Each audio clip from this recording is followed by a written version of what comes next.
A day in my life as a 16 years old eme-eming vlogger. Ngayong araw, iko-continue ko na nga yung nasa last vlog ko. Alam ko naman na walang nag-aantay ng part 2, pero ito na, ginawa ko kahit walang naghahanap. After nga ng mga kaganapan namin sa part 1, yung mga pinsan ko nag-aaya na mag-swimming. Kaya kahit tirik na tirik ang araw ay talaga pinagbigyan sila.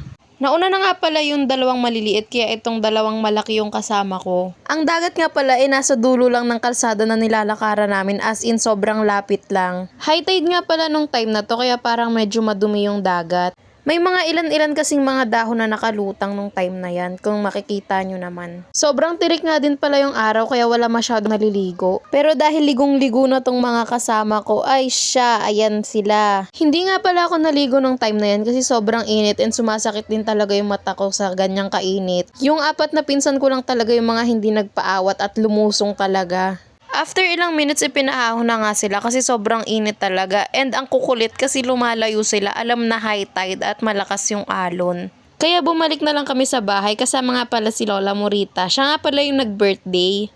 Pinagbanlaw na lang din sila after, and nakaka-amaze nga dito kasi may poso sila. Sabihan nyo na ako ng ignorante or what, pero ngayon lang talaga ako nakakita ng poso. Sa tabi nga ng mga nililiguan nila, meron ditong kulungan ng mga bibe or itik ata yan. After naman nila magbanlaw, kumain lang kami ng mga prutas-prutas na mga nakatanim sa gilid, katulad niyang santol na yan. Sobrang fresh nga ng hangin sa ilalim ng puno na yan, kaya nandito kami mga nakatambay ngayong tanghali. Ang dami nga nilang prutas na tanim dito, kaya napagdesisyonan na lang namin na kumain. Sobrang laki pala nitong abukado na to, and pakinggan nyo kung ano yung reaction nila nung nabuksan namin yung malaking abukado na yan. Wow!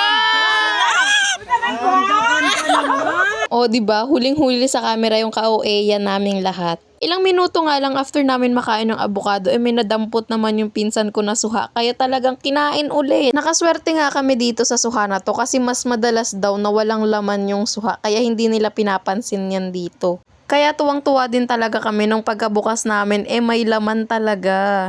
Ang astig pa nga ng pagkakabalat dyan ni Mami kasi buo pa yung balat. Sobrang busog ko na yan sa abukado, kaya hindi na pala ako nakakain niyang suha. Pero masarap din naman kasi tinikman ko din. Joke lang pala yung pagkabusog ko nun kasi kumain pa pala ako ng kamyas. Sanay talaga akong kumain ng mga maaasim, kaya parang wala akong reaction nung kinakain ko yung kamyas na yan. Kumain nga lang pala kami ng kumain yan hanggang dumating na yung alas 4 at nagyaya na naman silang mag-swimming. At dahil makulimlim na at low tide na nung time niyan, pinayagan na rin naman kami. May parang park nga pala dito sa tapat ng beach, kaya nag-slide-slide pa sila dyan. Kung kanina nga sobrang high tide, pagbalik namin ng alas 4 sobrang low tide na, kaya tignan nyo naman kung ano yung naging reaction ko dyan. Wala nang laman! Kakayabdan, wala nang laman! Sobrang OA ng reaction ko, diba? Pero legit halos kalahati na lang yung tubig na natira dito sa bandang unahan. Nakikita na nga rin yung black sand. Kanina kasi walang talagang sand na makikita. Kung mapapansin nyo, halos wala na ding tubig dito sa bandang unahan compare kanina. Nakakatakot nga kasi kakarating pa lang namin, may nakita kami kakaibang nilalang. Ay, pinsan ko lang palang Shokoy. Actually, nung time na to, hindi ako masyadong naligo and sinulit namin yung low tide. Ang ginawa ko lang talaga dyan, nagpicture lang ako. Siyempre, nagpa-picture na din yung mga pinsan ko and sila Mami habang naliligo sila. Puro kaartehan lang at pang IG lang yung mga pinagagagawa ko dito. Di talaga ako naligo. The next day din kasi uuwi na rin kami. Kaya sayang naman kung hindi ako makakapag-picture. Ayan nga yung mga kasama ko. Ayan si Mami and si Tita Chona. Habang ako gumaganyan-ganyan lang sa gilid. Kasi ayoko talagang mabasa para sa picture.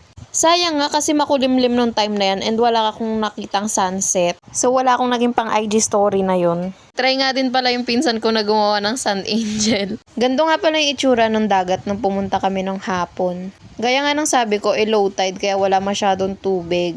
May mga nakita pa nga mga shells na buhay yung mga pinsan ko, kaya tignan mo yung reaction nila. Hala, buhay! Oo, abnormal. Pero buhay. Ay, nasa siya. Wow! Saan umang? Nagbanlaw nga lang pala kami niyan after. Siyempre, ginamit ulit namin yung poso kasi ignorante kami. Legit, ang saya pala magposo. After namin maligo, lumipat lang kami ng ibang bahay dahil dun kami matutulog. Yung bahay nga na nilipatan namin, mas malapit dun sa beach, te. Gagawin ko na lang pala ng ibang vlog yung sa dito namin kasi hindi na kasya dito sa video na to. But for now, this is the end of the video. Please comment, share, and follow for more. Bye! Mwah!